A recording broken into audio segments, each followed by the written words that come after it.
Great. Thank you. I'd like to officially bring the December 14th Blue Horizons Community Council meeting to order. I'm Keith Bamberger, who is chair of the committee, and I want to welcome everybody. I want to start the meeting, as we always do, with having all of our voting members just introduce yourself. And today, just really briefly in a sentence or so, just say what your area of expertise is or interest is for the Blue Horizons Committee. And well, I'm Keith Bamberger, and during my day job, I do work for the Division of Air Quality, and I'm here because my skill is just, I think, communicating and outreach. I'll pick on people. Phelps, your turn. Yes, I'm Phelps Clark, and I do commercial and industrial solar with Pisgah Energy, and I've got a lot of experience in residential solar too. Excellent. Dave? Yeah, I'm Dave Erb. I'm an automotive engineer, and my career has been in electric and hybrid electric vehicles, but my interests are in sustainable transportation in a holistic way. Great. Chris? Hey guys, my name's Chris. My day job is a director of energy and sustainability with CBRE, and I help my clients set as well as meet, sustainability related goals, greenhouse gas emissions, waste, etc. Excellent. Jason? Hey, I'm Jason Walls with Duke Energy. I lead our external affairs work in Western North Carolina. Great. Jeffrey? I'm Jeffrey Barton with Mountain Housing Opportunities, and my interest is really the intersections of affordable housing and renewable energy and energy efficiency. Michelle? Hi, Michelle Myers here. I have a background in advocacy, environmental advocacy, and renewable energy policy. Brownie? Hey, this is Brownie. I serve as chair of the Buncombe County Commission, and I also have a background working in the solar industry as well. Great. And I also want to recognize and thank Sam and Beatrice and Sophie with Blue Horizons for kind of running the back end of this meeting and taking notes and everything, because if I did it, we would never, ever have published notes. Just wouldn't happen. Didn't you say your strong suit was communication, Keith? Yes, but I mostly talk. I do write, but that's different than notes. And I also can't spell, but Just joking. well, I want to start just to review and discuss and approve the November meeting minutes. I'm sure you all received them. And is there any discussion about the minutes or a motion to approve?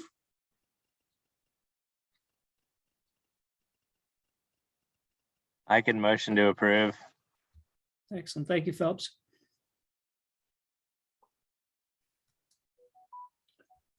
I'll second. Great, thank you. So thumbs up to approve and thumbs down for not? Thumbs up? Any thumbs downs? Well, great. So we've approved the November meetings. And now on to new business. I'd like to ask Ben to introduce today's guest. Thank you, Ben. Bill. Bill, sorry. That's okay. Bill Maloney. It's my pleasure to welcome Senator Julie Mayfield of the 49th District. Most of us know Julie is the co-director of Mounted True, and for her service on the Energy Innovation Task Force that preceded the Blue Horizon project. I did some research and I found out that her mother was born in Asheville and raised in Jackson County, where her family has roots that go back more than 150 years. Julie grew up in Atlanta. She attended Davidson College. And after graduation, she worked for prisoners' rights at Amnesty International. She entered law school at Emory University where she became an advocate for environmental issues and learned to use the law to protect natural resources. After law school, she practiced as an attorney, and then she returned to Emory to run its new environmental law clinic, teaching and representing nonprofits and community groups in legal cases. She was the vice president and general counsel at the Georgia Conservancy, and she lobbied Georgia General Assembly and the Department of Natural Resources. She served on the Georgia Justice Project for 11 years. As senator, she has now been involved with House Bill 951. We appreciate having her here today to talk with us. Let's welcome Senator Julie Mayfield. Thank you. Thanks, guys. It's really great to be here. I just miss all of you so much. There are people in the General Assembly who aren't nearly as nice as you folks. So thank you for having me here, and I'm happy and excited to talk about 951. Before I sort of dive into the bill, let me give you sort of set a little context for it.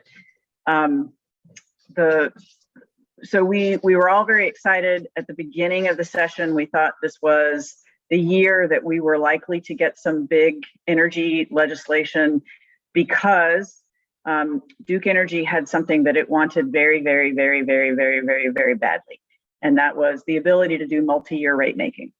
And you may remember they tried to do that a couple of years ago, and they tried to do it not the way Jason knows how to work here, but the way the way typical Duke happens, which is they just tried to jam it through the legislature.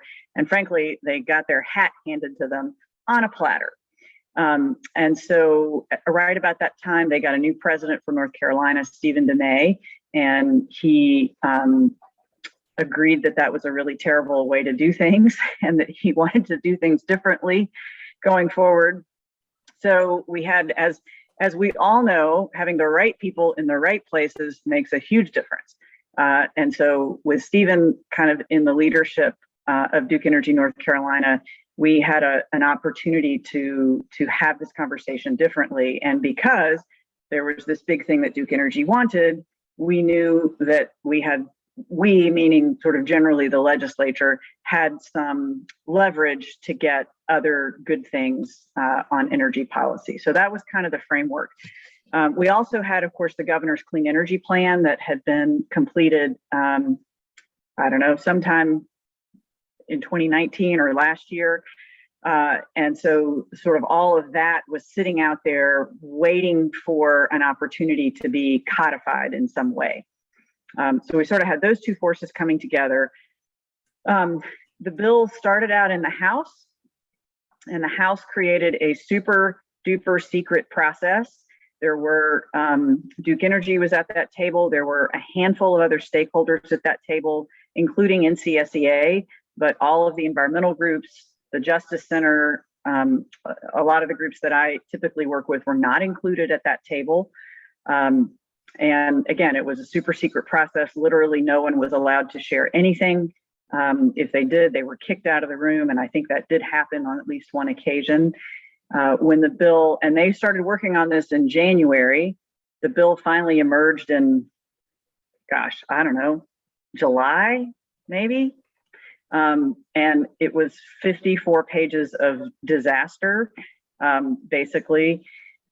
While it did have some mandated closures of particular coal plants, it also had, and it had a mandated new 7,000 megawatts of solar. It also had a mandated gas plant. It had mandated $50 million for site assessment or preparation for a new one of these modular nuclear plants. So it was kind of a mixture of good and bad, and mandated this and mandated that and prohibited this. And anyway, it was just a mess. It was clearly something that had been built, as you can imagine, by a secret stakeholder group. So it came over to the Senate. It did pass the House, although most of the Democrats voted against it. And the governor at that time was pretty clear that he would never sign this bill, And so when it came over to the Senate, with that very clear message from the governor, we had a really good opportunity to do something different. And to their credit, Duke Energy sort of asked for, I believe the word was reset. We need to reset the conversation from all of this mandating of this and that and prohibitions and all of the tension that had been created around the House bill. Let's just reset the conversation and get back to, kind of to what's really important, and to get a bill that can become law.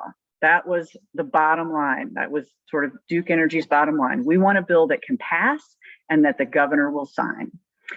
And so the Senate Republicans kind of took the first crack at it. So my role in all of this, I was part of the 4-person Senate team that worked very closely with Dion Delegati. Many of you know her, the governor's clean energy policy person, and the governor's legislative director, LT McCrimmon. And so it was the 4 of us senators, LT and Dion, that met and were working together as a team, kind of in response to the Senate Republicans. So I think our hope had been that we would have, we would all be sitting around the same table having these conversations. That's not the way it went. It was sort of here's our draft. Okay, here's our comments. And then here's our draft. And then it was just paper back and forth. But the first draft, we knew when we saw the first draft from the Senate Republicans that we were finally dealing with something that we could really work with. There were, at that time, still some poison pills in it, but we were able to get those out. And it just was very clear that the Senate Republicans realized they couldn't do anything that was, they couldn't take the approach that was in the House bill. And so basically what you see in this bill is instead of all these mandates for this, that, or the other, it basically pitches all of these big decisions to the Utilities Commission and allows, puts some parameters in place and allows them to make the decisions within a certain policy framework. So the first biggest number one thing is that it directs the Utilities Commission to create a climate plan that will get North Carolina to 70% carbon reduction by 2030 and 100% carbon neutrality by 2050. There's been lots of debate about, is that a mandate? It's not a mandate, blah, blah, blah. I can tell you that the governor views it as a mandate, the Utilities Commission views it as a mandate, and that is what they view, that is what they believe they are tasked with, is creating that plan. They have 2 years to create the first plan. And no, that's not true. They have to, I think they have a year, maybe. I'll have to look back again at that deadline. I'm sorry, it's been in my head. So yeah, I think by December of next year, we will have the first draft of that plan, and then they can revisit it every 2 years after that. So that's the big headline piece of it. Other big important pieces in the bill include, so Duke got what they wanted, which was the multi-year rate making, but also included with the multi-year rate making that were not included in the bill that Duke tried to push through a couple of years ago are performance-based incentives, profit sharing, things like that. So I know a lot of people don't like the concept of multi-year rate making. We as this group of senators spent a fair amount of time with folks from the Rocky Mountain Institute and other national organizations. And I am convinced that there's nothing wrong with the concept of multi-year rate making in theory. What matters is, again, what are the parameters around it? Are there performance incentives? Are there, is there appropriate sort of profit sharing that happens? If Duke over earns, does some of that go back to the ratepayers? If they under earn, are they allowed to recover?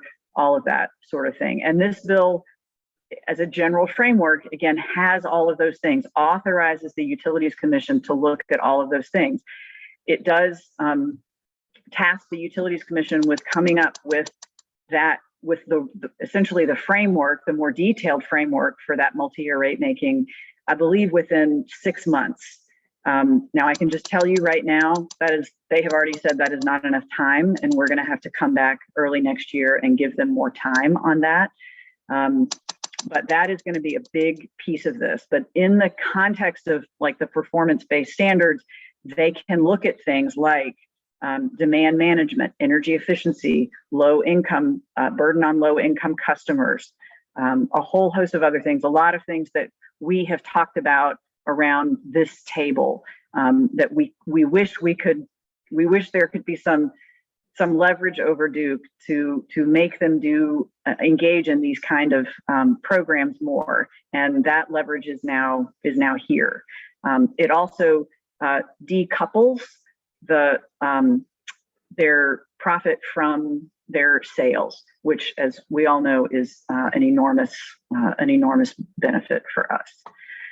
So those are some big things. It also a key thing to the transition to clean energy, of course, is being able to retire those coal plants early, way before their useful and financial life has run. And so this bill allows Duke to securitize 50% of the value of those coal plants. So we as ratepayers will still be paying some, for those plants, but at a discount of 50%, which everybody thought was pretty good. Let's see. And then and I'm happy to go into a little more detail on all of these things. One of the things that we did not get that we desperately wanted was, and I'm just looking through, 180 days. Let me go back to this deadline here real quick.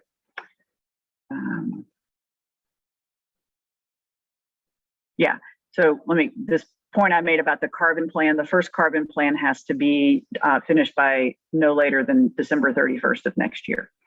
So the one thing that we really pushed for, we on the Senate, on the Democratic side, Governor Cooper and the Senate Democrats, was some specific program or programs related to low-income customers to help ease that burden.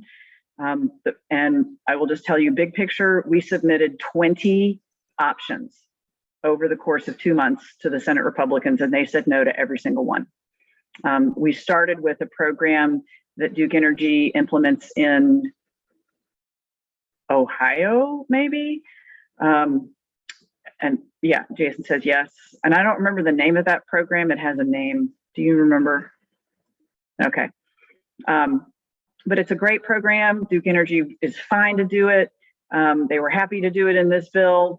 Senate Republicans said no. So then we sort of trimmed that plan down, and like, we sent them everything from 5 pages of new text that would create that program, all the way down to like the last thing we sent them was 2 sentences about trying to lessen the burden on low-income customers, and the answer was just no, no, no, and no. What we finally got, because I think what we as senators finally said to the governor was, if there is nothing in this bill around low-income customers, you cannot sign it. We will not vote for it, and you cannot sign it. So what we finally got was the on-bill financing, which is not what we wanted, but it is something we have always wanted. It's not everything we wanted, but it's something we've always wanted. So that's good, right?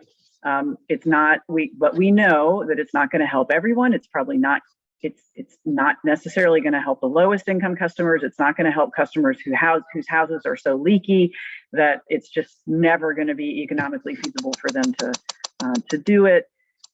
So it doesn't help everyone, and we're not finished on the low income front. But the bill does have that.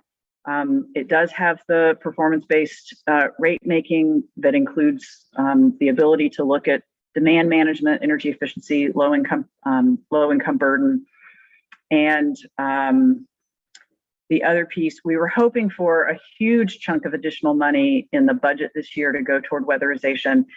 There is about an additional $87 million of LIHEAP funding. that the state actually has discretion about how to use. So they could put it toward the traditional LIHEAP programs of paying electricity bills.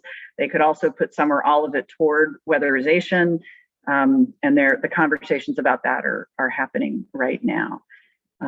So I would say that's kind of the big overview of the bill. And maybe I'll just stop there and take questions. Now, Keith or Bill, maybe Bill sent me a list of questions. Should I just go through those, Bill, or do people want to ask? Julie, I think I might why don't you just go through those? Those came from a whole group of people. So rather than have them reverbalize them, just maybe go right down them. Okay. And that means, of course, that I have to find them. Did not have them pulled up. I'm trying to find which of my emails were we communicating on? I tell you what, why don't I resend it to you while you're talking here? That's great.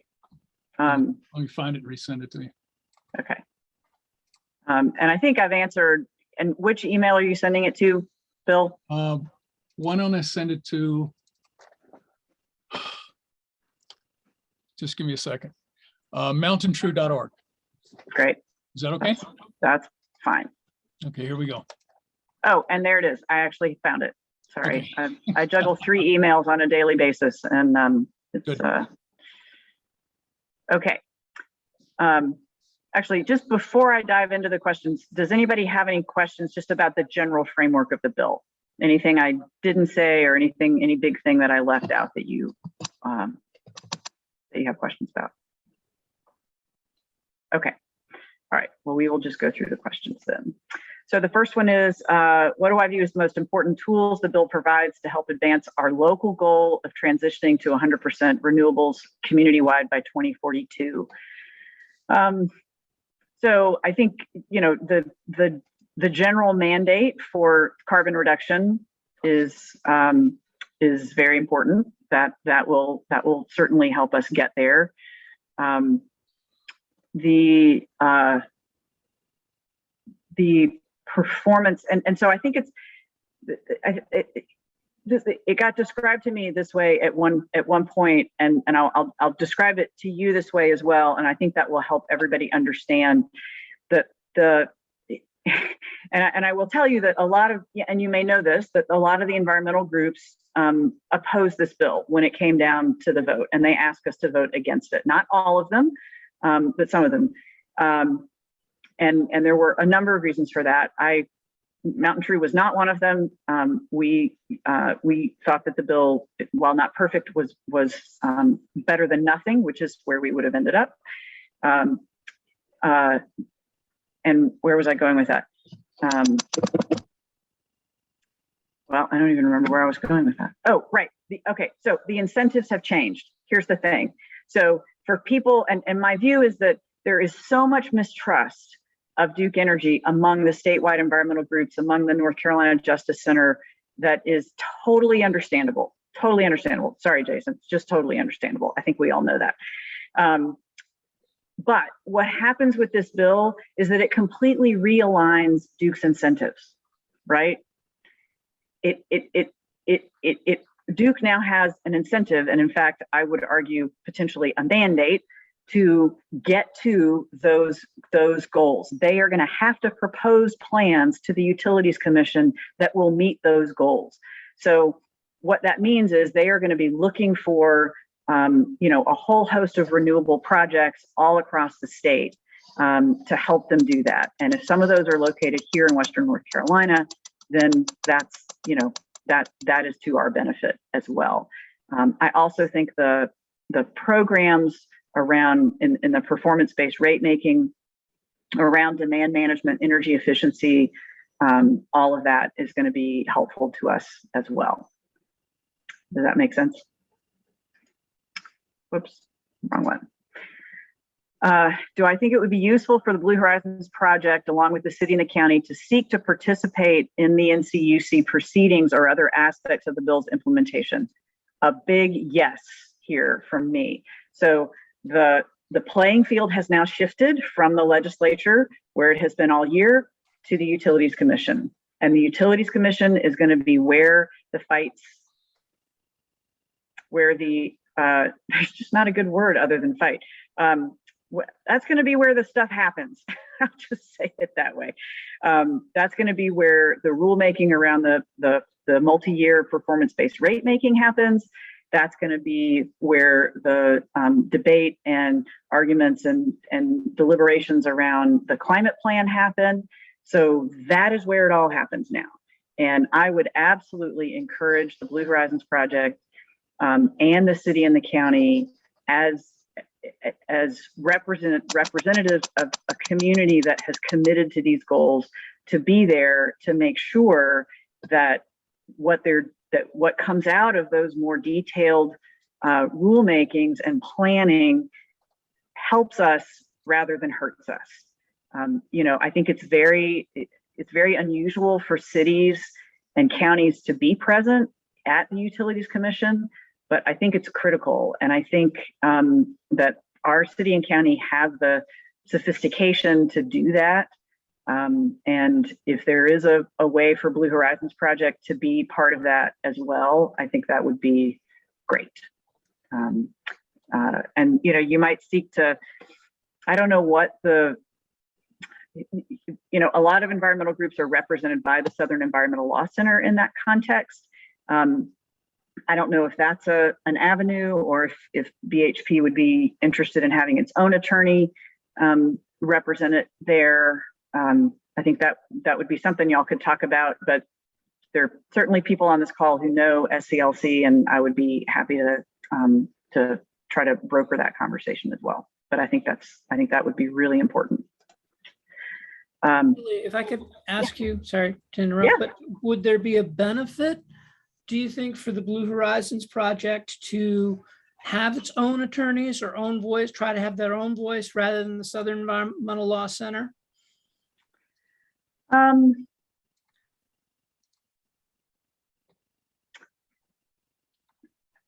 mean, there could. I think the challenge is just who is that going to be? There aren't very many attorneys that practice in front of the Utilities Commission, and you also would want to get them for free, and that makes it really rare. So, I think Blue Horizons goals are, going to be aligned with other nonprofits that are advocating there. So I think it would probably be fine. Okay. Yeah.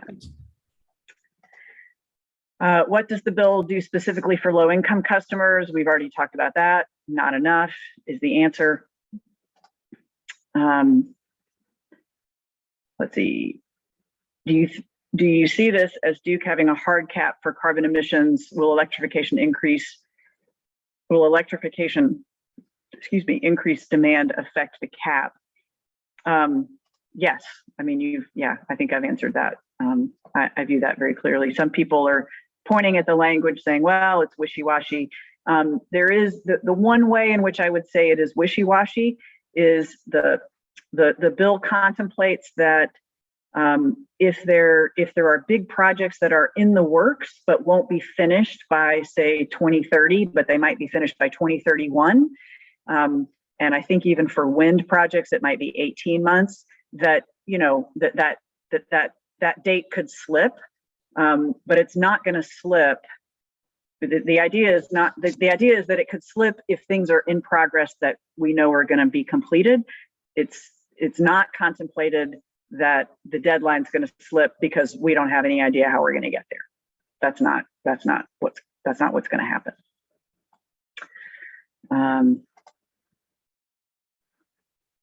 How does House Bill 951 support the electrification of buildings and transportation? And then I'll do this next question, answer it the same way. Is there any requirement that new construction submits a clean energy plan showing how goals are to be met? So there's nothing in the bill that does that, but this is again where the playing field has shifted to the Utilities Commission. And it is possible that in the context of creating the climate plan, that the Utilities Commission could put in place some goals around that. the Utilities Commission can't mandate, for instance, that all new buildings be built EV ready. They can't do that. That's something that only the legislature can do, or maybe the Building Code Council. And they can't mandate, for instance, that all buildings be built to LEED standards. What they could perhaps do is, in that, again, maybe in that performance-based rate making process, create some goals that would incentivize Duke Energy to offer subsidies, rebates, whatever, to help address those sectors. Does that make sense? I think we don't know really what the possibilities are, but I think there's a lot that can happen in the context of that performance-based rate making. Let's see, other aspects such as transmission, nuclear, wind playing a role in all of this. If so, how? Yeah, so we tried to get, so this bill really, it just talks in terms of new generation, new clean generation. It really just talks about solar. We tried to get wind energy included, and included as a specific reference in the bill. That was declined. And you have to remember, the last time the legislature said anything about wind power, they banned it. So we kind of said, okay, fine, let's just leave it alone. It's just fine. We can't necessarily get a proactive statement and intent on it, but if it also means that this isn't going to have anything bad about it, then we're just even. Now, all that to say, wind can absolutely be a part of the plan that gets us to these goals. No question about that. What's not addressed in here is what is addressed in terms of the solar piece is the ownership of the ownership of the wind and all of that. So there's a lot of detail in here about the solar that's just not addressed when it comes to wind. And they'll just have to figure it out. Let's see, changes in net metering and solar tariffs. Okay, so let's see, will the current way net metering is credited today for people who have solar be grandfathered in after 2022, or could it change? So I actually think the answer to the net metering question may be largely addressed in that, wasn't there just a settlement between Duke and like NCSEA or some other solar folks? You solar people will know this.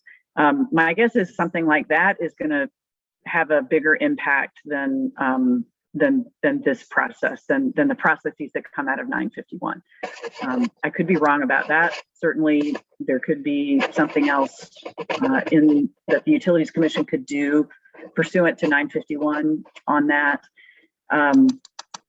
I will say that the programs that were included in House Bill 589 that had specific sunsets on them, those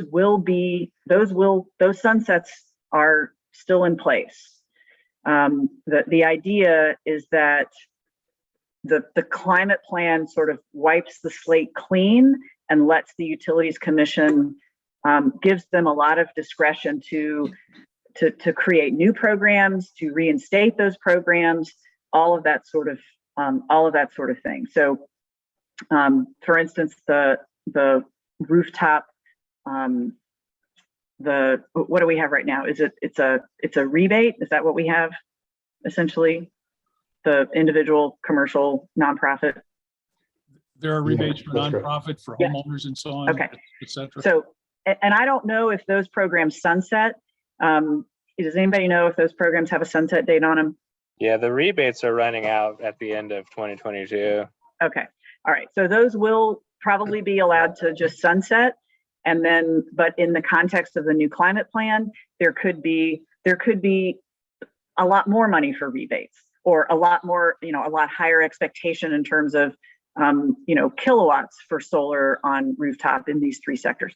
We don't know. We don't know what's going to happen. That's why it's so critically important for people to be involved in that whole process. Julie, can I make a quick comment? Yeah. Duke has already filed a request to revise the net metering tariff, and it is pretty drastic change in what it does to the finances from the standpoint of the person who wants to install solar on their roof. Yeah, and Dave, does that reflect the agreement that was just publicized, I think, just last week? They mentioned NCSEA and I forget who else, but you know, it's a very limited number of environmental organizations that, and there's a lot of talk about non-adversarial and singing Kumbaya and all that in the request, but I can assure you there are environmental groups, including one that I'm very active in, that I represent here, that are not happy with it. Yeah. Well, it's a big change for sure. I mean, I think we saw it coming, you know, as far as the residential solar industry goes. So we're still sorting through exactly what the pitch and the payback is, but it's definitely a big change. And yeah, it definitely muddies the waters for sure. Yeah. And I will say that with regard to the program created in 589 for the what I call big solar, it does. I'm looking for it in this memo here. So the bill allows for modifications of certain existing power purchase agreements with eligible small power providers. So there's this sort of extension in the bill for PPAs that exist between Duke and providers right now, kind of to get through to 2022. And I think there is on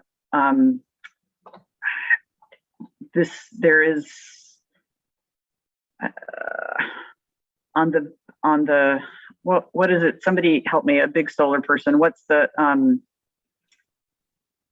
program, the purchase program that's in 589? Is it the green something program that Duke's currently offering? The Green Source Advantage? The Green Source Advantage, Julie. Yeah, no, it's the. You mean the competitive procurement process? That's the one, the competitive, yeah. So Green Source Advantage, I don't know if that sunsets or not, but that, again, that could be a program that they create or that they do away with or that they amend or do something else with. But the competitive procurement, again, I think that program is extended into 2022 as kind of a gap, is, you know, kind of just for 1 year, again, to let the climate plan be created, and there will be sort of a new competitive procurement program created as part of that climate plan, if that makes sense. All right, couple more questions. Am I worried that partisan power changes, that if partisan power changes, this will be overturned or changed? I don't think so. You know, and Jason, close your ears, but, you know, Duke spends enough money on Republican leadership that they should be able to keep them from undoing this. And frankly, by the time if Republicans were to fully take over the legislature again and have veto-proof majorities and render Governor Cooper almost irrelevant, by that time there would be so many things in place that I don't think that this would get overturned. And again, this is hard for people to understand, but I called this at the very beginning of this whole process. Duke Energy was not the problem in this conversation. The Republicans were. Duke Energy didn't insist on there being money for $50 million for a nuclear site assessment. The Republicans did. Duke Energy didn't insist on mandate for a new natural gas plant. Republicans did.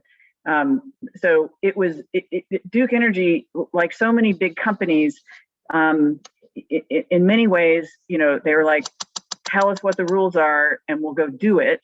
They obviously had a little bit more to say about it than that, but they were not opposed to where this bill was going and ended up.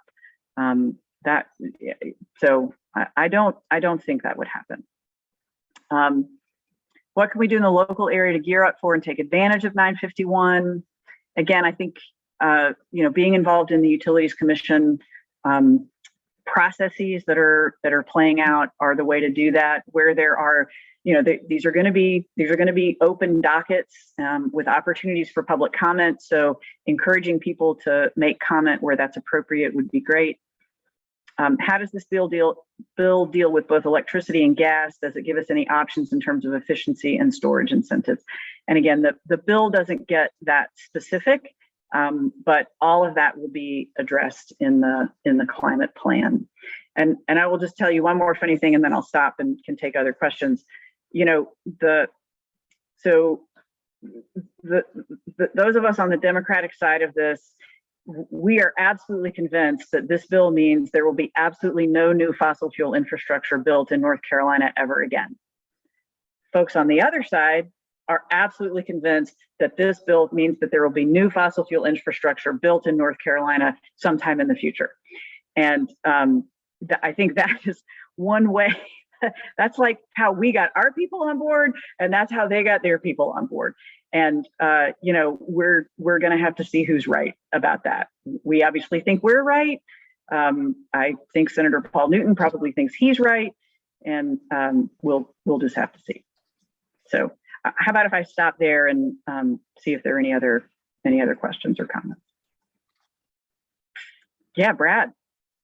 Tell me what I said wrong. I think, I don't know anything yet. That's all in the future. But I've just got a question that always concerns me in that, this is the North Carolina bill. And of course, what's to keep Duke Progress from just keeping all of their fossil fuel plants in South Carolina running and cleaning up their fossil fuel plants in North Carolina to meet these goals? What don't I know that is going to keep that from happening? Well, we don't get to tell South Carolina what to do. We get to tell Duke Energy what they can do in North Carolina. And if the result of this bill is that they do have to phase out all of their North Carolina coal plants, that's kind of all we can do, I think, is the answer to that question. I mean, it's a little bit of a quandary in terms of our 100% renewable energy goal, in that, and as you remember, the Cadmus report and the way that they looked at things, they looked at Duke Progress's energy mix in determining so Duke Progress is what they looked at, not Duke Progress North Carolina. And the fact of the matter is, the energy that we import comes from South Carolina. That's where the tie line is. So it's a interesting question for us, I suppose. It is, and that, I think, Brad, you and I had this brief conversation at some point that I wonder if it makes sense to think about changing our local goals to focus on carbon reduction instead of clean energy, because that's how everything's going to get measured going forward at the state level. That's how Duke Energy has established their goals. And it just might make it easier for us to determine compliance and whether we've met our local goals if we're talking about carbon reduction rather than clean energy. Not my call anymore, but. Yeah, and hey, Brad, this is Jason, and I'll just kind of add a little bit. I mean, just so you know, in terms of South Carolina, the generating stations in South Carolina, there's virtually no gas or coal that the company operates in South Carolina. It's mostly nuclear and hydro. And so your statement about it just, not making any changes down there from a carbon perspective, when you look at the actual South Carolina based plants, I will have to say that I can't say that there's not any, but I can only think of one off the top of my head, which is the Lee Steam Station outside of Anderson, South Carolina. But the majority of our generation in South Carolina is hydro and nuclear. So that's interesting, Jason. That brings up another point, which is, will the company, in trying to meet these goals, try to use some of that nuclear and pump storage hydro in its calculation of its carbon emissions in North Carolina? I mean, I think it could. Yeah, Like so Brad? North Carolina and South Carolina are one completely integrated system. So when Yeah. you think about the costs that are spread to customers, I mean, even costs that we incur specifically in North Carolina are still shared by South Carolina customers based on a certain, 70-30 type of kind of customer mix, right? And so the system is operated as one system. And so, again, you kind of look at your carbon reduction based on your system. And so, but again, just to kind of reiterate the point, right? So there's very little, if any, fossil fuel generation in South Carolina. So the real target is reducing carbon emissions, in North Carolina, because that's where the majority of the carbon emissions are.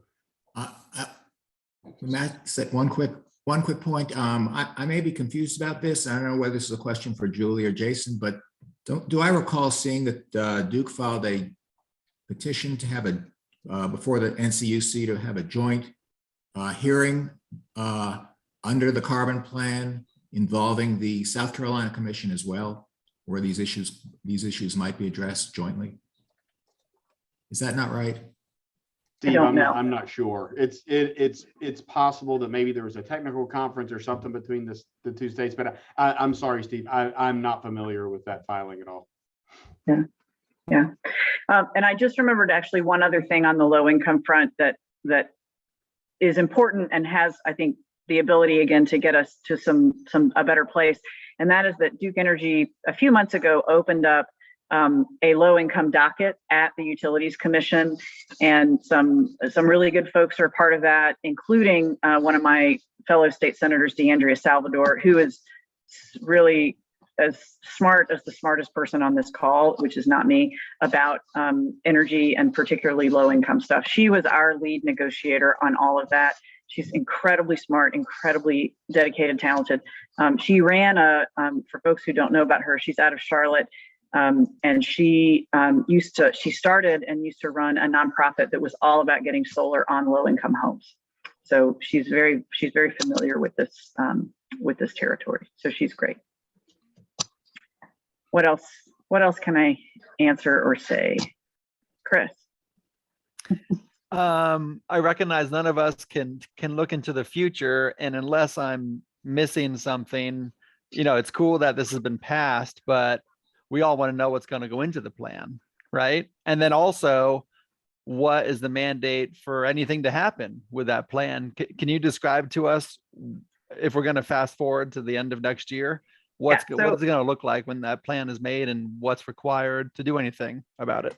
So I think what's going to happen is Duke is going to take the first crack at that plan. And how they do that is, my hope about how they do that is that they bring stakeholders together. If they don't, there will be a clear opportunity for stakeholders to sort of have at that plan in the context of the Utilities Commission docket. And again, the bill requires that plan to be approved by December of next year. And then everything, then everything that happens going forward will be sort of based on that plan. So what's interesting and what I haven't really heard anybody talk about is kind of how this plan intersects with the IRP. But I think what will have to happen is that the IRPs will have to reflect this plan. And there is an environmental group out there that's from my view, been putting out a lot of misinformation, including full page ads in the Mountain Express and other places, claiming that Duke is going to be building 50 new natural gas plants and things like that. And it's just, it's not true. It's not true. They're basing that on the IRP that's like currently in front of the Utilities Commission, one of those options that has not been approved or anything. And that will absolutely not be possible under a climate plan. So the IRPs that we're going to see going forward are going to have to conform to these requirements and whatever this plan is. Does that make sense? Okay. Thank Peter, you had a question. Yeah, one of the things that I've been in touch with is what's happening up in New York State, where it came from. And when it comes to low income homes and whatnot, those that are just pouring energy out the windows and out the rooftops and whatnot, are free audits. Do we have anything like that starting to come? Because that would be a way of helping the low income groups. Duke Energy already does have a free home audit program. Jason, is it still called what it used to be called? What was it? Like 1-800 something funny? Ding dong, but it was yeah, home energy ding chat. dong, 1-800 ding dong, wasn't it? Yeah. I don't know if No, that's it's still the home number. energy So nobody- house call. Home energy house Yeah. call. It's home energy house chats is call, but our the number program. was really funny. Julie and I Yeah. saw a car go by one day with the number on it, and we giggled. Okay, so there is. Yeah, I had a second question, and that is this. Everything is in Duke's hands, and that could be a good thing if the right people are recognizing the urgency of doing this. They're driving the bus and owning the bus. However, it is important before the plan has got a cover put on it. It's important to be involved along the way with good technical knowledge. And we all have to kind of limit our passionate forces and try to get things done. And it only gets done if it's scientifically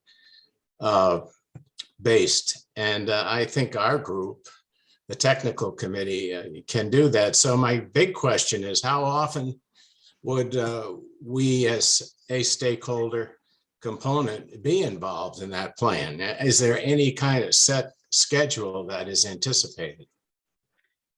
So the Utilities Commission will lay out a process, again, a process and a calendar for those two big things, the multi-year rate making and the climate plan. In fact, I think they may have already opened dockets on both of them. Phelps is saying, yes, they have. So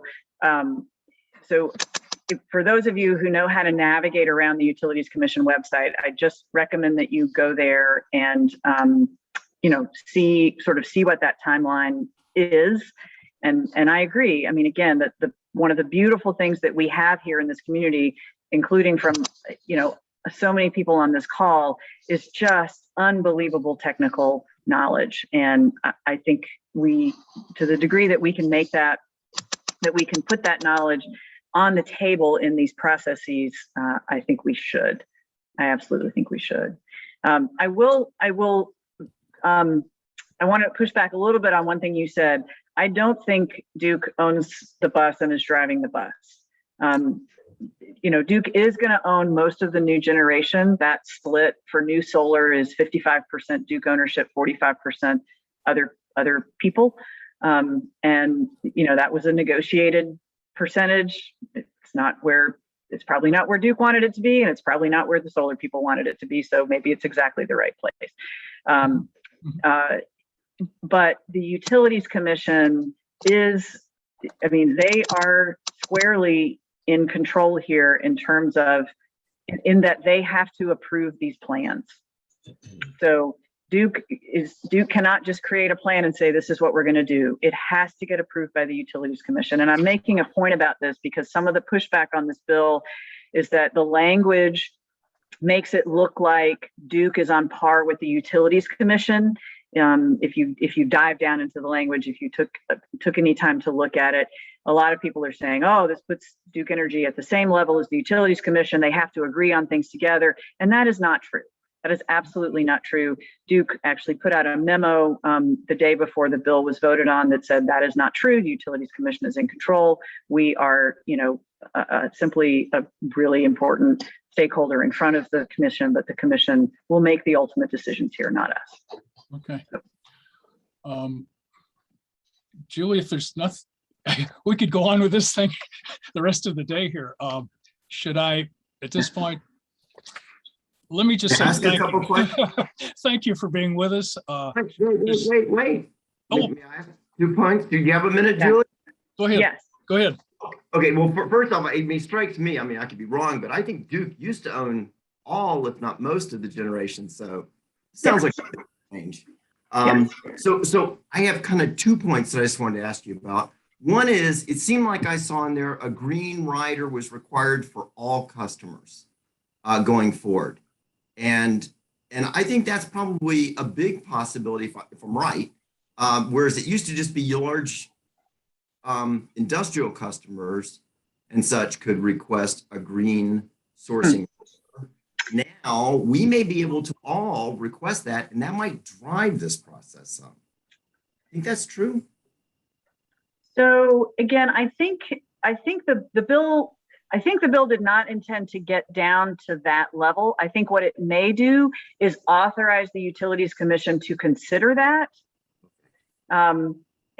as opposed to, mandate that happen. Just everywhere we could, this bill, it just gives the commission authority to look at things, to do things. Here we go. Okay, that's I'm looking to see if this is perhaps in the multi-year rate making piece of it. Studied it in detail. Yeah, there are some riders authorized in here. I don't remember that specifically, Rick. I'm sorry. Okay. No. But that would be a great thing to be involved with the Utilities Commission, because then that would let the people drive the process to some degree. Right. So the other thing is, and you mentioned it, on-bill financing, and I see it's just a one-line thing, but it's a shall create sort of thing. So is there any other language from, it seems like sometimes in these bills, there's sort of comments and sort of the back office kind of discussion about what it is that might help provide any kind of guidance going forward, or is that just a wide open shall? It's wide open shall. So that program is another program that will have to be created by the Utilities Commission. There's not a deadline on that in the same way there is on some of these other things, but it's certainly we view it as a key part of the bill and something that, we want to see happen as quickly as possible. The North Carolina Justice Center is going to be front and center in that conversation, but I hope some of you on this call will be as well, and maybe even Blue Horizons again as an entity can be part of, one of the key stakeholders in that conversation. Yeah. Thanks. Okay, Julie, thanks so much for taking your time. I know you don't have a lot of it, and it was just great having this today. And Keith wanted me to ask you a question. In addition to being involved with the Utilities Commission and the Southern Environmental Law Center, is there anything else we can do? And I would just like to ask if there's anything, you got a lot of people here on your side. If you get into something that we can help with, please let us know and we'll back you. So thank you. I will. I don't know that there's going to be any additional energy legislation. This is, sort of, I think the legislature kind of feels like, we birthed a baby here, and we're probably done for several years now. But unless, the one exception would be unless, as the Utilities Commission gets into all of this, if they find out that there are problems from a statutory authority perspective, or if there's something else we need to change in the law, then we need to do that. So again, to the degree that you guys are involved in those conversations and can come back to me, I think that will come back to the legislature in multiple ways, but you guys are always free to send me an email or call me and say, hey, this isn't working, and this is what we need to make it work. thank you so much, and I'll turn it back to Keith. All right. Okay. Thank you. And it is wonderful to be with you again. I miss you all so much. I just love sitting down with a group of friendly faces and totally like-minded people, and it's wonderful to see you all. And Brad, if you I just saw your hand up. If you want to email me offline, that's fine too. And y'all are doing great work. I'm so proud of you all, and I'm so proud of all of us for just the fact that this even exists. So thank you so much. Thank you. Bye. Thanks, Julie. Thanks. Bye.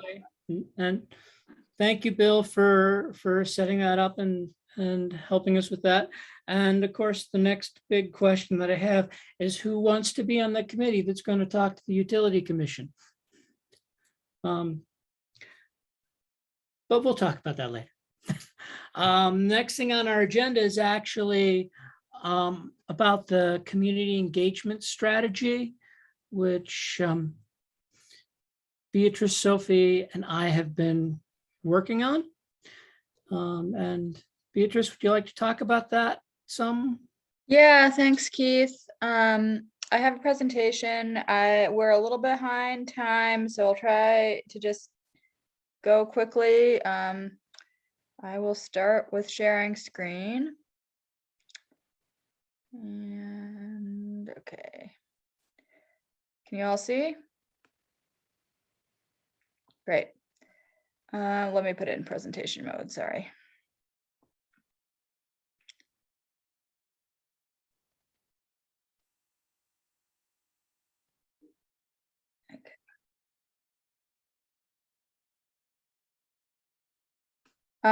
So just as we get started, these are our long-term goals and intermediate goals. And, you know, as you all, just coming down to earth from Julie's presentation, which was great. But as you all know from our program evaluation work that we talked about last month, these are amazing long-term goals that we have to help the county and the city meet our 100% renewable energy goals. As we saw last month, you know, with current funding and staffing capacity, we're just not anywhere near there. So this plan is which is still a draft, is going to hopefully like bring us down to earth a bit and figure out what we can do in the next 6 months to work towards those goals with the current capacity that we have, knowing that we're pretty full up, but you know, we're going to keep trying and see how far we can get. So I've laid out some goals for the next 6 months in terms of, you know, general goals. This is for all our programming. And yeah, just to increase our digital reach, and our reach with all our different programming, and to assess our staffing needs and our ability to fund any new positions based on funding. So looking at our general engagement, which is like our website, traditional media, tabling and stuff. Oh, and you know, I should stop this real quick to say like what I would like for you all to do after this presentation is to give me a little feedback on how we can meet these goals. And I'll stop at a few points and just like let you all know if it comes to a place where I'm like, hey, you could really engage with that. Yeah.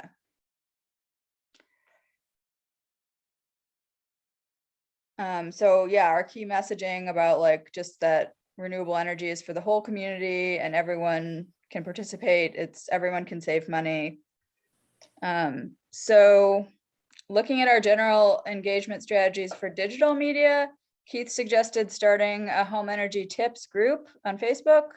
And I thought that was a really great idea. And I'm going to be working on that. And this is an area where I'd really love if there's, you know, you folks who have some expertise in home energy and you are on Facebook on a regular basis, if you'd like to be an administrator or you'd like to like help answer questions on that group, please reach out to me. I've seen this be really successful with other nonprofits and other groups that have kind of started around a topic that's specific like that. So I think it could be a really successful strategy. So we want to get back, you know, to in-person events, and as the pandemic allows, but we don't want to let that be an excuse. We want to, you know, get out there to educational events, especially with partner organizations. And I want to create like a partnership with 4 to 5 other organizations who will agree to share our content on a regular basis, and we'll share their content when it's relevant to us. So that's if you are involved in a group, you know, like a nonprofit or community organization that is mission aligned with us, like please let me know, reach out, because I'd love to form like a partnership with them where I can regularly share their content and they can share our content. And we just got our CRM is up and running. Steffi has been working really hard on that. So we're hoping that's going to really help us manage our relationships with both donors and clients and be able to stay more up to date with folks. So Energy Savers Network, is Steffi on this call? I thought I saw her briefly. Yeah, I'm here. Do you want to present this? I don't want to do it for you, but I can. No, you go ahead. You're Okay, doing I don't like great. to take on other people's jobs, but You go. so Energy Savers, you know, they're really working within the confines of their contract and they're doing an amazing job. And they're going to kind of continue on the path that they've been on in terms of all this engagement. And the new CRM is also going to really help them. And so then they're also hoping to ramp up in-person events, outreach events as the pandemic allows. And they've started opening up one Saturday a month for volunteers for like school groups and other folks who work during the week. So home energy chats, if y'all don't know, like home energy chats has just been taking off like crazy. It's been amazing. So I have a lot of kind of detailed way that I want to, that we're planning to advance this program. But yeah, and I'm going to send this all out to you. I know this is way too many words. I just didn't have time to break it down.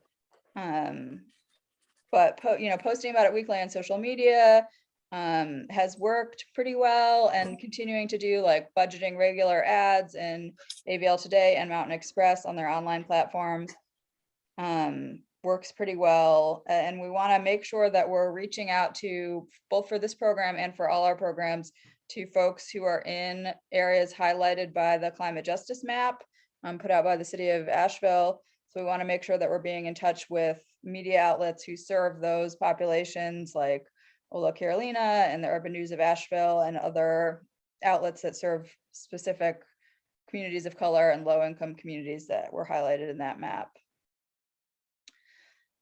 So low-income solar granting, similar work, but it's more targeted. We're not just like, we really learned with last year's program that like doing an open call for applicants was not the way to go. So we're working within Energy Savers Network and hopefully using partnerships with other nonprofits and trusted individuals to reach appropriate clients, and leveraging volunteers who can help us with that. And yeah, another thing that we need to do is ask clients to participate in storytelling efforts from the beginning, though that's not a requirement for them to sign, but we just have found that it can be challenging. Like once you're already down the road with somebody, to then be like, hey, can we take your picture? And you really need to talk to them about that up front. So for donors, we're gonna kind of re-up our steering committee for this program. And if any of you all are, connected and you would like to be, or just passionate about low-income solar and you'd like to be on the steering committee, I would love to have you on that work. We need folks who can help us raise funds. We need folks who can help us with solar details. We need folks who can help us connect with clients. So that's another opportunity there. For commercial engagement, we're, as we've talked about in the past, we're kind of not doing as much of that. And that's mostly going to be referral based, just referring them out to other people in the region who do that work.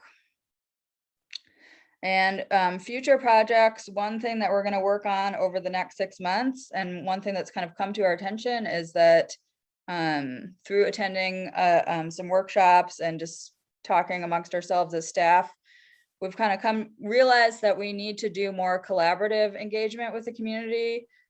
So we want to create a process where we can get some opportunities to listen to the communities that we serve and ask them what are their needs around clean energy, and how can we meet those needs, rather than and build any new programming that we might build around their needs and preferences and priorities, instead of just assuming that we know what those priorities are.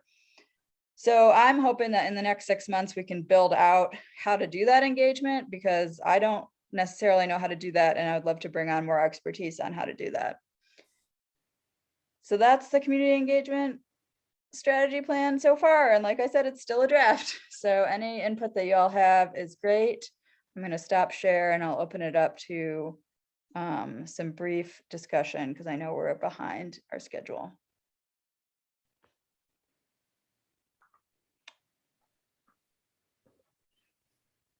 Thank you, Beatrice. Yeah. So any thoughts that you'd like to share now? Yeah, I've got a quick Brad? thought, Beatrice. The Strategic Planning Committee is working on kind of a revised plan to build off the Cadmus plan, but to bring it a little bit more up to date. And one thing that we would probably want to think about in terms of outreach is really two things: getting input from the community on that plan on a more ongoing basis, and secondly, communicating that plan sort of at a higher level, or within the people who think about planning in the community. And certainly there need to be some coordination with Strategic Planning Committee and your committee on that. I think you're on that Strategic Planning Committee anyway, but just a thought on that. I didn't see anything there related to that. I thought I'd put it out there. Yeah, thanks for that. We do need to coordinate with that. Hey, this is Brownie. Just a comment. I can't recall if this was mentioned at our last meeting or not. I can't remember if this happened before or after the the decisions, but just in case folks didn't know, the county did end up being supportive of the Greenbelt Alliance's application to the county for additional funding from the American Recovery Act. So I was really pleased to see the other commissioners get on board with supporting that proposal too. So we're really excited about that. Yeah, that's awesome. And that's what's allowing us to continue the low income solar granting. So that's great. That's why it's even in there.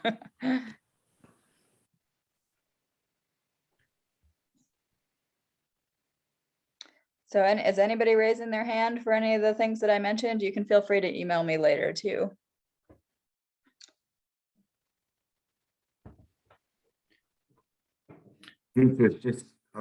Obviously, please do share the presentation. You went through a little fast for me to catch everything.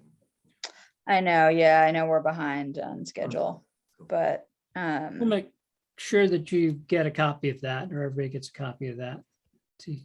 And then, yeah, we're in the process of working on the full community engagement document, which kind of provides even more detail. And that's, we're hoping to have that completed by the end of the month, or maybe a little bit into January.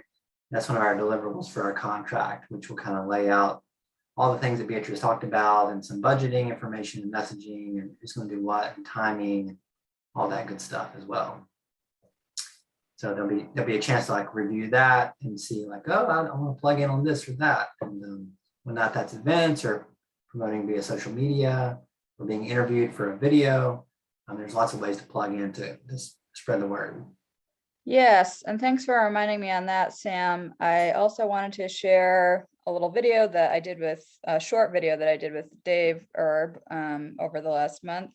And I saw Chris had his hand up, so I wanted to grab that real quick. Yeah, I was just curious, and I think you touched upon it, but so right now you guys are stretched fairly thin, right? And you guys are offering to, dare I say, increase your goals a little bit more.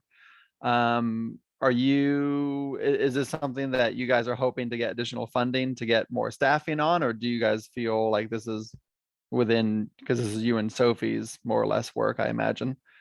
And is this something that you guys are comfortable doing on your own if funding isn't approved, or what's your take on that? So there is some funding already in the mix to administer the low income granting program. So that will hopefully take some time, off of my plate, so that I'll be able to focus more on engagement stuff, especially in the digital media area, which has been a little weak for us because we just haven't had time. So hopefully with that additional funding, that will open up some time for me. And I don't know, Sam might have more details in terms of what other work has funding allocated and what. Yeah, we're definitely going to be hiring a part-time person early next year to do the low-income solar program and also do some of the home energy chats as well. So we'll add at least 20 more hours per week of staffing capacity. We have more work than that, just securing the funding for it. So we'll start there, and then if we can raise additional funding, then we can hopefully grow the staff capacity. Great. And also, you mentioned that the home energy chats is gaining a lot of popularity, and it's, you know, taking up a lot of your time, which is great. Is there any, and I know this may not be the topic for this conversation, we don't need to get into it, but has there been any theme or trend or consistency in terms of the topics that you guys are discussing? Like everyone wants a smart wall thermostat, or is it everything under the sun? Most people don't want a smart thermostat, unfortunately. We have tried to push that idea. It's really like varied. I mean, Asheville's housing stock is just not at all cookie cutter. You know, there's everything from, we talked to a guy living in like a rustic, you know, 125-year-old cabin today, to people who are building a brand new green home. It's just like everything all over the place, because our region, you know, is older and we have all sorts of housing from every imaginable construction. So keeps it interesting. Sure. It's great to hear that it's getting more participation. Yeah. All right. I'm going to share this quick video that I did with Dave in the hopes that, and I did one with Michelle the month before. So this is in the hopes that you all will kind of get your wheels turning about what you'd like to be interviewed with when I catch you.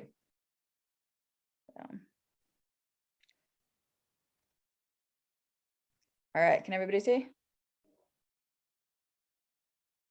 I can see. Oh, okay. You turn up the volume, sorry.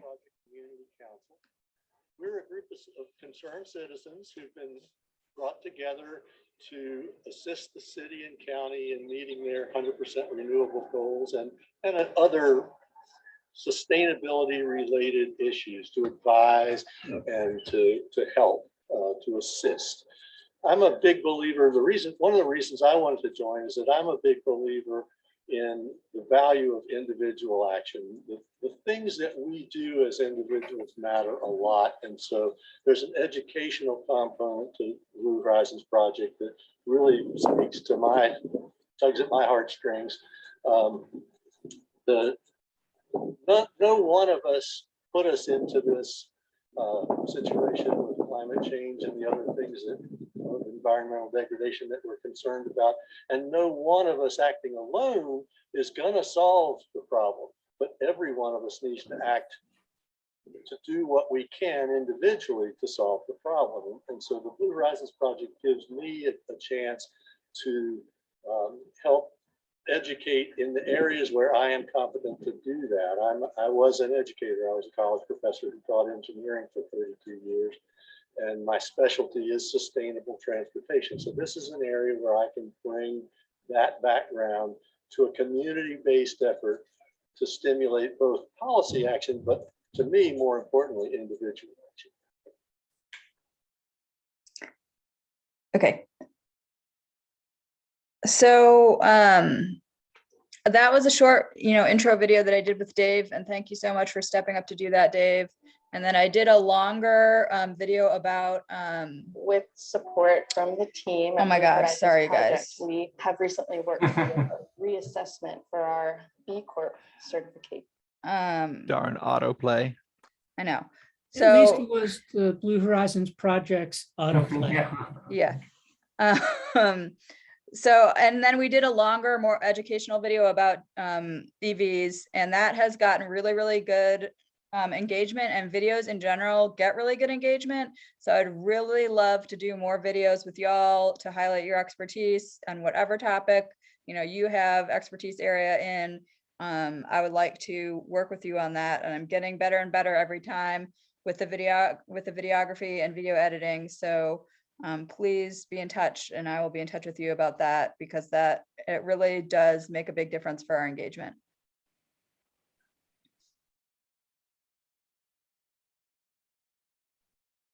Great. So any comments or discussion about the community engagement plan? We'll get the presentation out to you so you can think about it a little bit more, review it, and really share with Beatrice any thoughts you have about the plan, because it is what the Blue Horizons Project is going to be working on in the next 6 months. Thank you for doing that, Beatrice. So given a look at the clock, we are to, well, we've got public comment. And just given the time, I'd like to reserve that to the end, unless somebody has something that they really think is very important to say right now.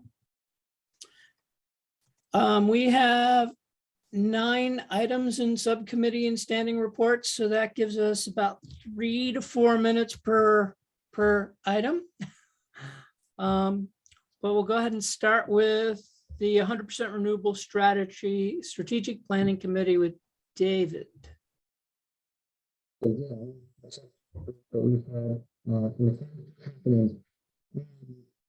the sound's not coming through very well. All right, let's Your go audio. through this. When you lean forward, it helps a little. How about now? That's it. Great.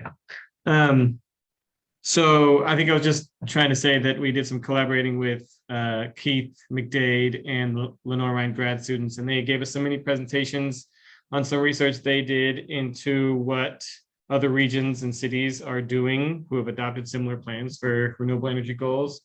So I'll kind of do a little summary report on that for folks soon.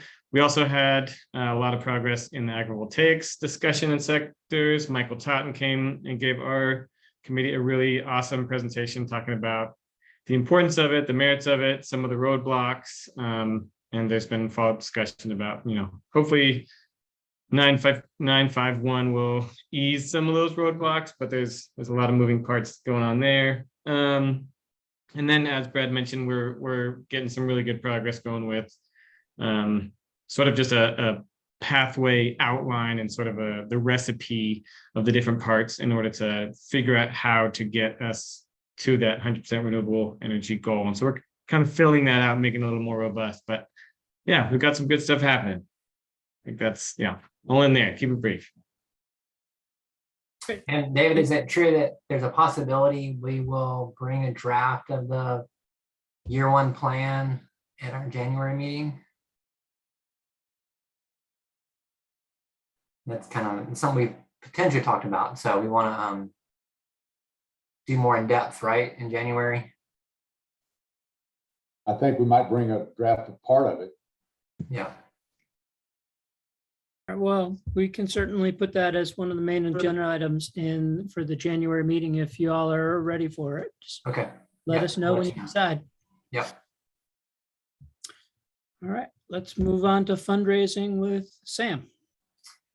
Okay, as Brownie mentioned, Greenbelt Alliance was awarded a contract from the county to support low-income heating systems and solar energy systems. So $250,000 is allocated to us to be able to do home heating repair and replacement and do mini splits. When we do our weatherization work with Energy Savers Network, we often find clients that need this kind of support. So we're grateful to have this bucket of money to help us do that. This is kind of a new territory for us that we haven't done before. So, and then there's also a portion of that funding is to fund between 9 and 10 solar energy systems for low-income families next year, basically making these systems free for folks. And there's also some money from the same bill from the federal government allocated to the city of Asheville, which we've applied for. So we've applied for around $360,000 to also support low-income heating and solar energy systems as well. So we find lots of clients that need this work. So we can channel these resources into those households. And essentially, just so everyone knows, basically about 70% of the work we do through Blue Housing Project, Energy Savers Network, is covered by our contract with the city and the county. And then the remaining 30% we have to raise, and we raise that through grants and also private donations.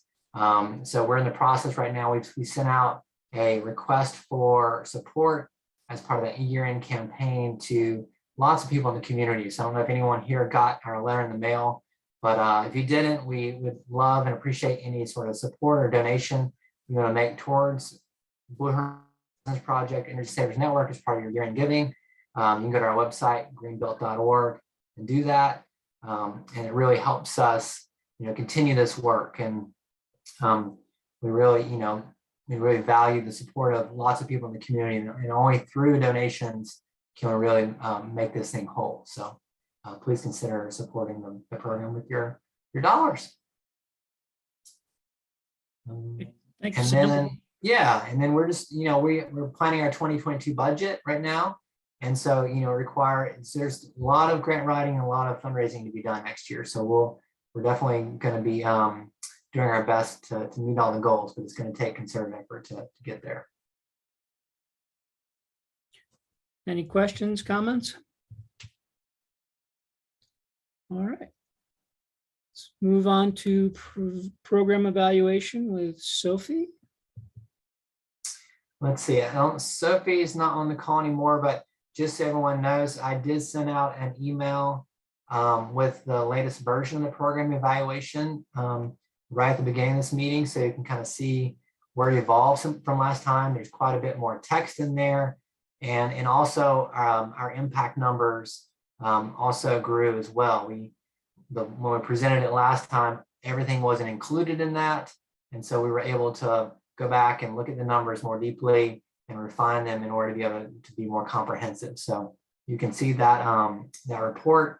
We're still waiting on some feedback from the city and county to see how it looks, to see if we need to add anything. But essentially, you'll have in your inbox the kind of the latest version of that program evaluation report, which is helping to guide our process, which we're in right now with our scope of work for the next 6 months, January through June of next year. Excellent, thank you. Yeah. Ben and Bill on the technology subcommittee. Ben, you want to go ahead and take it, or are you there? Yes. So I guess one of the easiest things is, since we also have a lot of kind of reports, is for folks to get a feel for what's going on in the community. Just join us 3 o'clock on the first Thursday. But a lot of good news. Largely, we ended up kind of doing our own discussion of the House bill. I don't know if are there any specifics you want to share, but I encourage folks to come see us.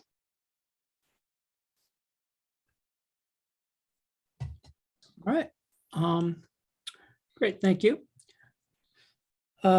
We just spoke about the community engagement subcommittee, so I'm not sure we need to add anything else. So we'll move on to the Energy Savers Network next.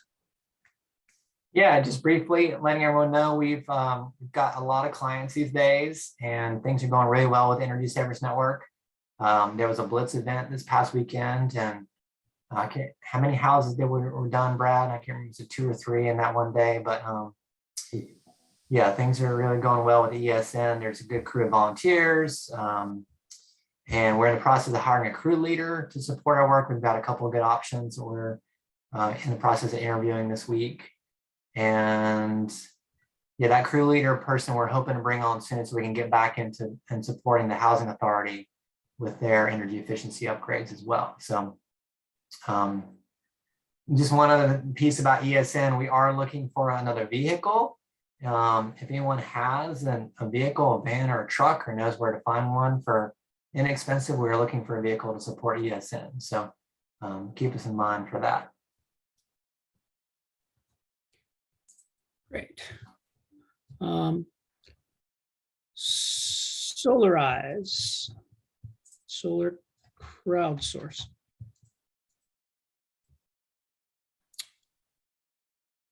Sorry. I don't think Ken is able to join us, and I know Sophie is off the call with her kids, which have been sick over the last week or so. I can give a quick update, and I know Sam can jump in as well. So we are mostly focusing on the community project, which is like donating a system to a nonprofit. And we've gotten 15 submissions. The call for submissions ended yesterday. So we've got some awesome groups that have applied. I'm really looking forward to choosing somebody who will benefit a lot from solar and going forward with that. It makes me so happy. And other than that, I mean, we're just kind of wrapping up installations with our neighbor to neighbor installations. There's two that we're kind of having some last minute issues with in terms of gathering the last documents that we need. But hopefully that will smooth out. And then we have had a few continued customer complaints, and that's just kind of been an ongoing struggle, but that is, you know, the nature of serving hundreds of people at one time. Yeah, so that's kind of all I have with Solarize. I don't know, Sam, if you had anything else. Yeah, I'll just mention that the first thing that Beatrice talked about, which was the application process for a community project for a nonprofit.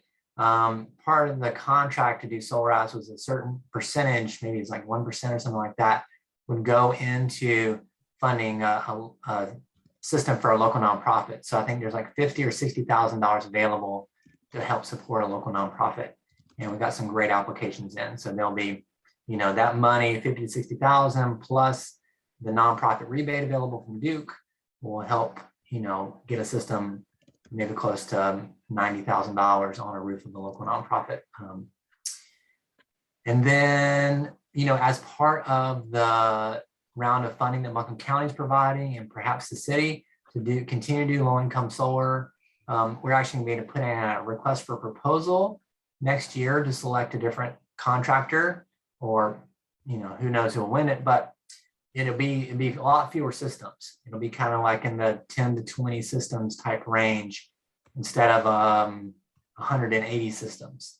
So we imagine that some of the local solar installers will have a better shot at being able to get this this particular RFP. So we'll be releasing the RFP sometime probably in January, and then selecting bids, and then selecting a local contractor to do these free, you know, typically around 3 to 4 kilowatt systems for low-income families. Brad, I saw your hand up. Yeah, quick, just a question or something for the group to consider. With the net billing changes that seem to be in the offing, the existing net billing arrangement is good for 1 more year.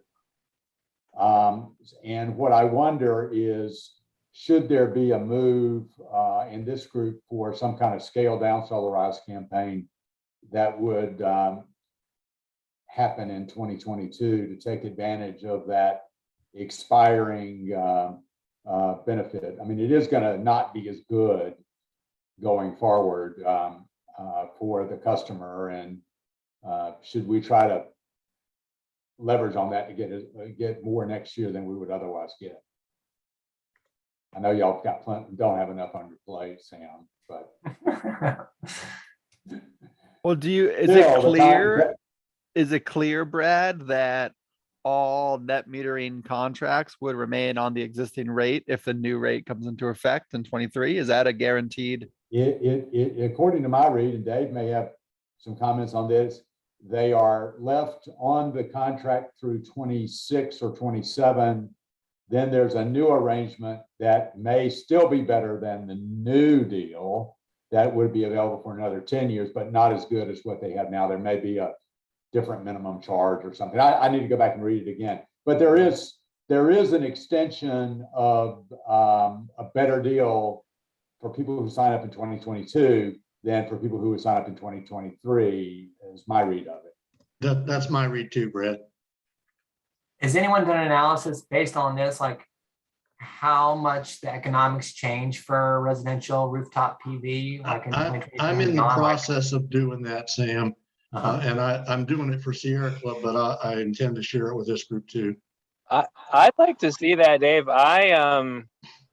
So, you know, they passed this. It's called like solar choice net metering. It's going in South Carolina right now. It's been going in South Carolina for the last few years, and ever since they said they were going to do the study in HB 589, they were going to study net metering.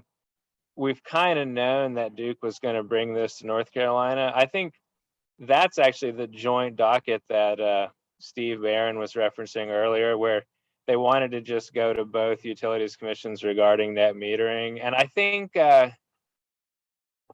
You know, so they published a white paper that shows like new bill versus old bill with the 2 net metering laws in South Carolina. And I think, you know, for smaller systems, it's actually fairly competitive. It really limits like larger systems. I mean, particularly when you factor in the rebate, right? There's a 39 cents a watt DC upfront rebate that's going to be included as part of the of signing up for the net metering rider. And so I think, Guaranteed. I mean, it's all in that memorandum of understanding. And if you, well, I think, okay, it's 36 cents a watt DC, which is actually significant, right? That could be 50 cents a watt AC compared to the current rebate. And if you get a smart thermostat, then you get 39 cents a watt. I do think, though, I think you're right, though. I mean, I think it's a great call to action. I think next year is going to be a big year for residential solar. And I think, you know, also the federal tax credit is set to step down at the end of next year if we don't get the Build Back Better or some other legislation passed. So there's that so next year is probably going to be a really big year for residential solar. I want to throw out one final caution, though, because it keeps coming up and up and up for me. I mean, so most recently today, when Brad's comments on the Jacobson analysis, it's like the future of energy is like cheaper and cheaper and cheaper if we do renewables right, and that really throws a wrench into the long-term savings of small scale rooftop solar. I mean, I still think there's a huge place for it as far as, you know, security and efficiency and voting with your pocketbook, but I worry about the promise of savings associated with this stuff, especially because, you know, I see a world of energy too cheap to meter in our future if we build this stuff outright. So I just want us to be cautious about pushing it for low income people that are really going to be dependent on the savings to make the deals work. I mean, obviously free systems is great, but I do caution about the promised long-term savings. Well, eventually avoided costs goes very, very low. And if you've got a system that you'd be going to based on avoided costs, I mean, down the road, avoided costs are going to go to zero, much closer to zero. And they're going to have some way to compensating the new generation that comes. But eventually you get so much solar you don't need anymore, but we're a long way from there.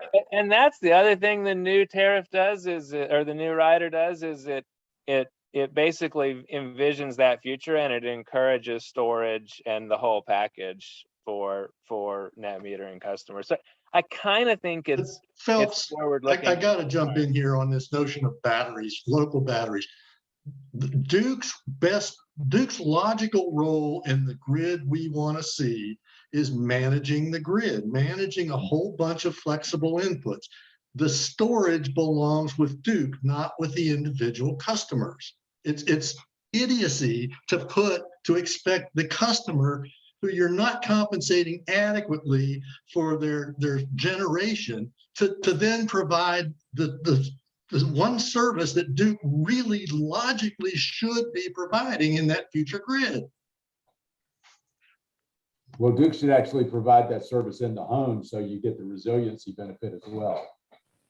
So Duke should actually pay for the storage in your home. And I've heard, in fact, in one of our earlier EITF meetings, that Duke had considered that they would lease you storage at a cost way lower. If so you'd get the resiliency benefit if there was a power outage, but Duke would get to use your battery otherwise. So anyway, we don't have time to really go into this discussion. I'm gonna shut up. That was getting us back onto the topic with Sam. Sam, do you have a rough estimate of when the nonprofit grant is going to be announced? When that choice will have been made? Beatrice, do you know?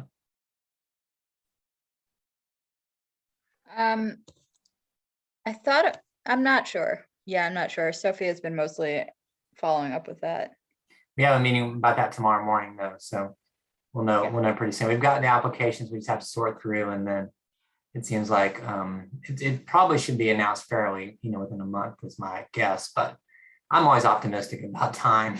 So we'll see. All right, well, to be respectful of being optimistic about time, do we have a report for the home energy chats?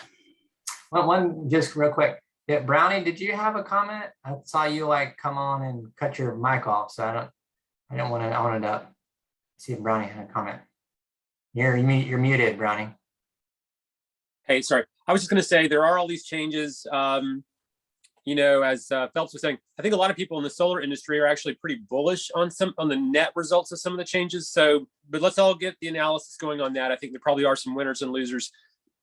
But just one other quick thing before we kind of start, if the Build Back Better legislation does pass, the changes to the tax incentives, and not just for like wealthy people who need tax credits, but there are a slew of very visionary changes to tax policy that will make solar much more accessible to middle class and lower income households as well. So let's don't be too pessimistic about what the next couple of years could be. It could be that we're entering a golden era for distributed energy as well as utility renewables. That would be good. Yeah, that's up, that'd be great. Can I make a comment here, Keith? Sure. One of the things I agree with what Bernie just said.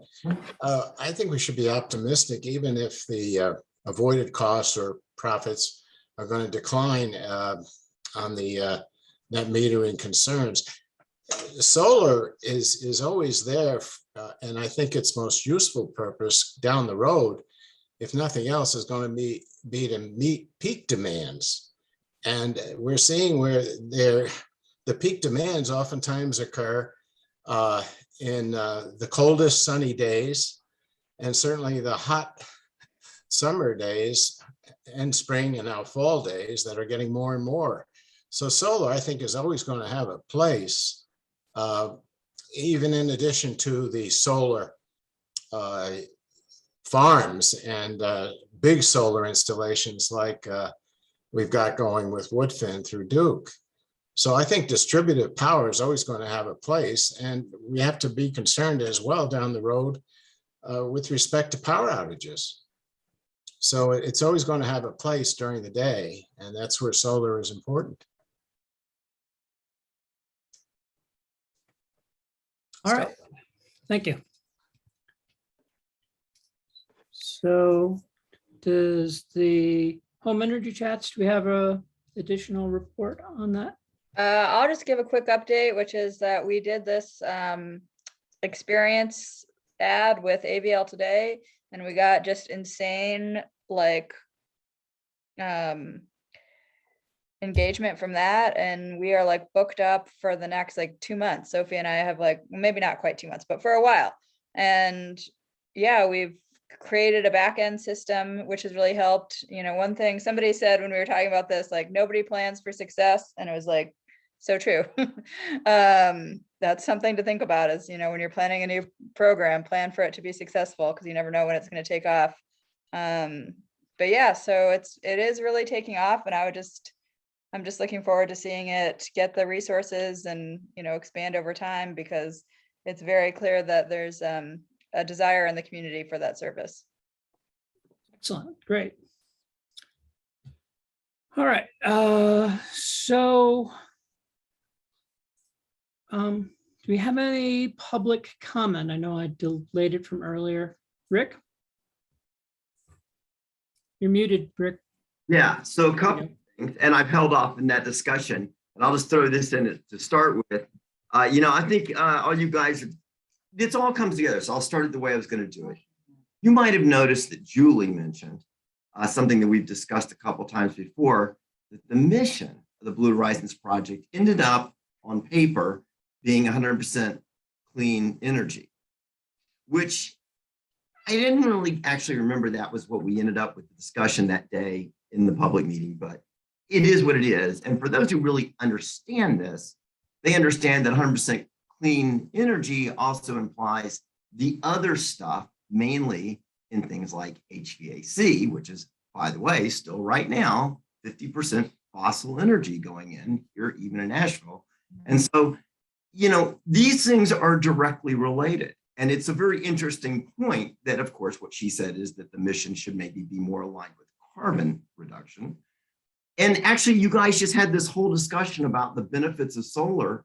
And one of the giant things that you, and not just you, the entire DOE and everything are missing, not everyone, but in a big part, and we're even putting in a grant that's directly related to this, coming up with this SBIR round, is the ability to utilize 100% of excess solar generation in a thermal storage battery, i.e. just a bloody concrete water tank.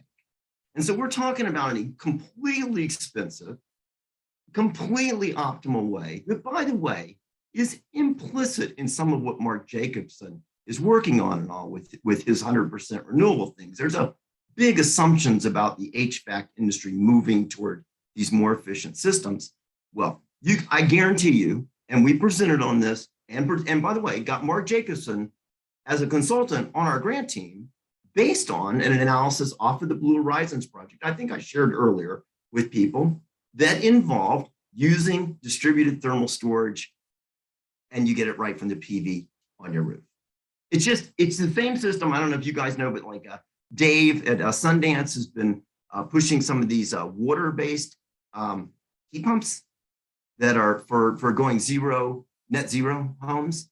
And it's a air to water heat pump system. Well, that system immediately extrapolates to a thermal battery and 100% utilization of solar. So these things are kind of connected. You know, the idea of that the goal of the project is completely just renewable energy. See, that really misses the point, because of course, the original thing is all about carbon elimination and saving the planet. So I think that's kind of something that needs to be on the table in a way. Just put it on the table, and maybe it'll help this focus kind of move a little bit away from just the PV aspect.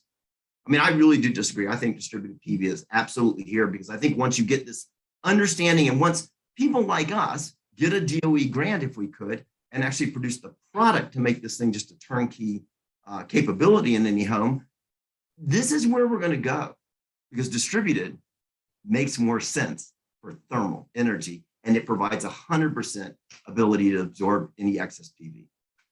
So that I think is just something that needs to stay on the table.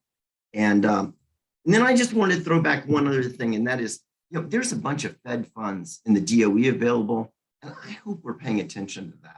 I mean, I've sort of been trying to throw things when I see them, but especially if this bill passes, if this Build Back Better bill passes, there's a bunch of stuff in there. Thanks. Thank you, Rick. Do you have additional public comment or discussion?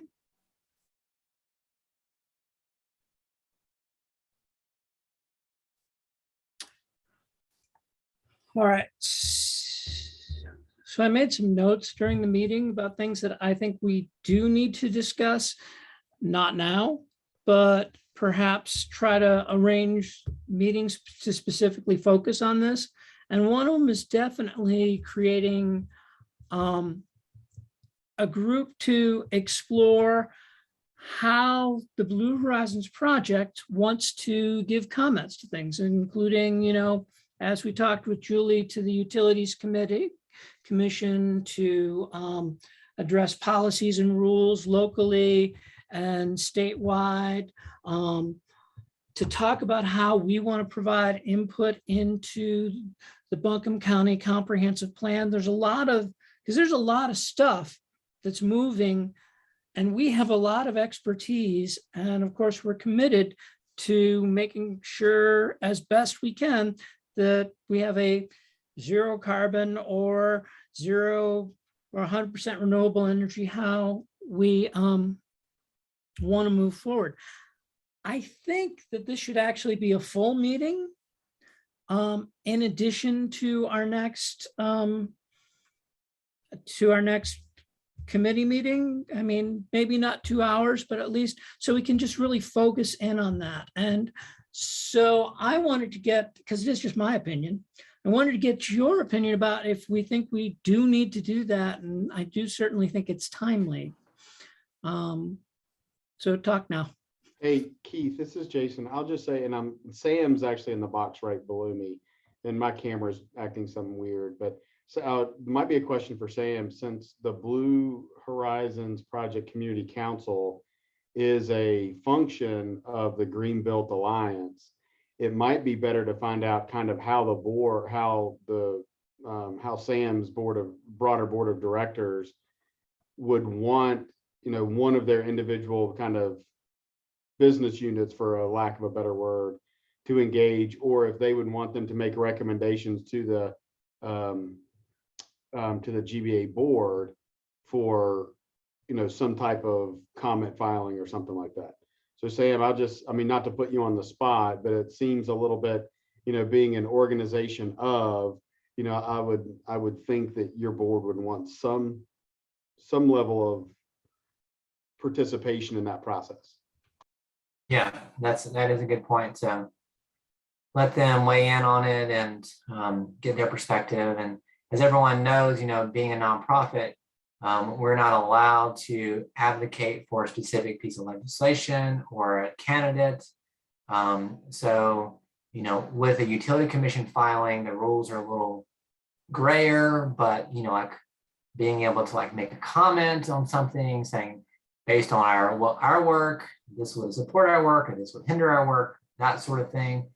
But those two pieces, getting the GBA board to comment, and then also making sure that whatever comments we do make are aligned with IRS rules related to nonprofits and what we can say and what we can't. It seems like if it's an administrative proceeding, it should be fine though. So if anything at the NCUC, or if it's a general master plan, those would be, I don't even know if that's technically considered legislation. It's more of a guiding document. So that should be fine. I do wonder though what the contract says about how the Greenbelt Alliance is the administrator of the Blue Horizons project, and if the Blue Horizons project stands as its own entity. I don't know. It just seems like might be something that,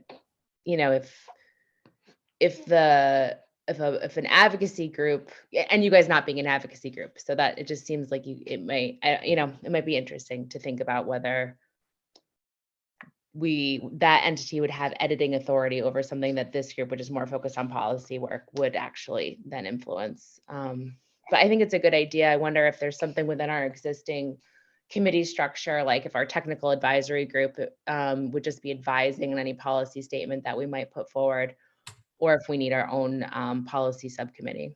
Keith. And Michelle, my comment was really more to the process of Keith calling for a meeting. I think, since it's not a standalone organization, getting the GBA board to say, yep, we're fine with it, come up with what you think is best. But if it's more, they don't want us to do it, then setting aside a meeting to talk about how to do it, I'm not sure is a great use of time.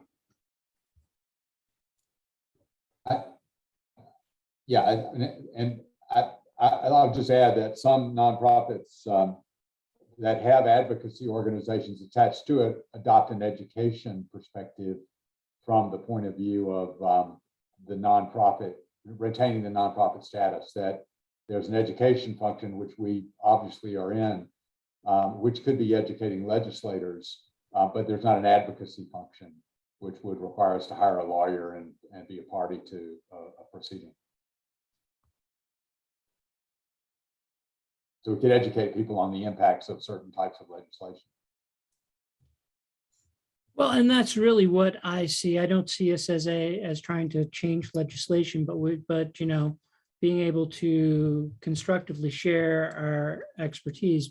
I appreciate your comments, Jason, that we really need to work with the Green Building Board to make sure it's okay. And we need to be really careful that we're not advocating, and especially not for in a political way.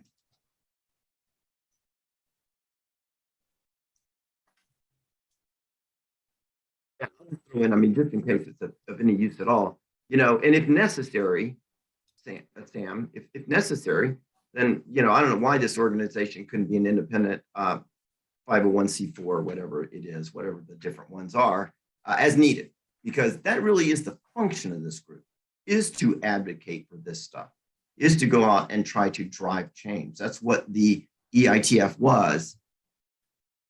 And since we've even filed a 501c3, so I mean, it's just paperwork, you know, and so whatever's needed, of course, but let's maybe make sure it's not a barrier in any way, you know, let's actually do what we're trying to do with this organization, achieve these ends. This is a big opportunity before us for this next year. So, Sam, if you would like, I could talk with you about this and talk to the Green Building Board and get what they think in their opinion. And of course, we work underneath them, so that's what we do. And if you think that's a good way to move forward, Yeah, we can do that. When we can report back in January, if we get a chance to meet before that. I know we're going into the holidays, which is not the best time to get lots of work done. Yeah, our next board meeting is January 14th. And just so everyone knows kind of why BHPCC is underneath GBA was sort of as the EITF dissolved, there was a request for a proposal, who's going to be the administrating nonprofit.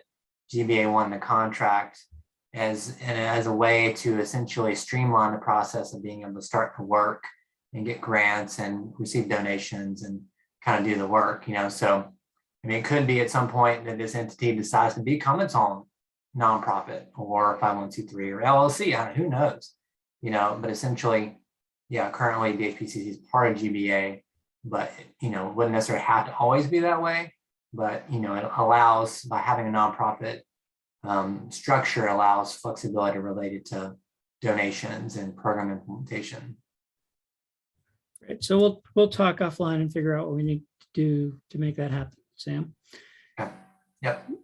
The other thing that I'm kind of excited about from an entirely different point of view, now that the Energy Savers Network is doing Saturday work days, I think that the Blue Horizons Project Community Council should find a Saturday and go do a Saturday of work. It seems like a good idea to me. And you don't have to, but it'd be great to do that. So would we want to try to find a Saturday sometime in January, February to do that? Yes, no, maybe? And Steffi could, you know, send an email out to the group of when we were doing our Saturdays and then allow people to sign up. There's like a pretty easy sign up process. Yeah, that'd be great. I think that would be fun. Yeah. All right. So I don't have any other notes for this meeting. And we're right at time. So thank you for coming. And it was a great meeting. Thank you again, Bill, for arranging Julie to be a part. And I hope to talk to y'all soon. And I will be hounding you all for videos. So look out for an email. Have a good break. Good.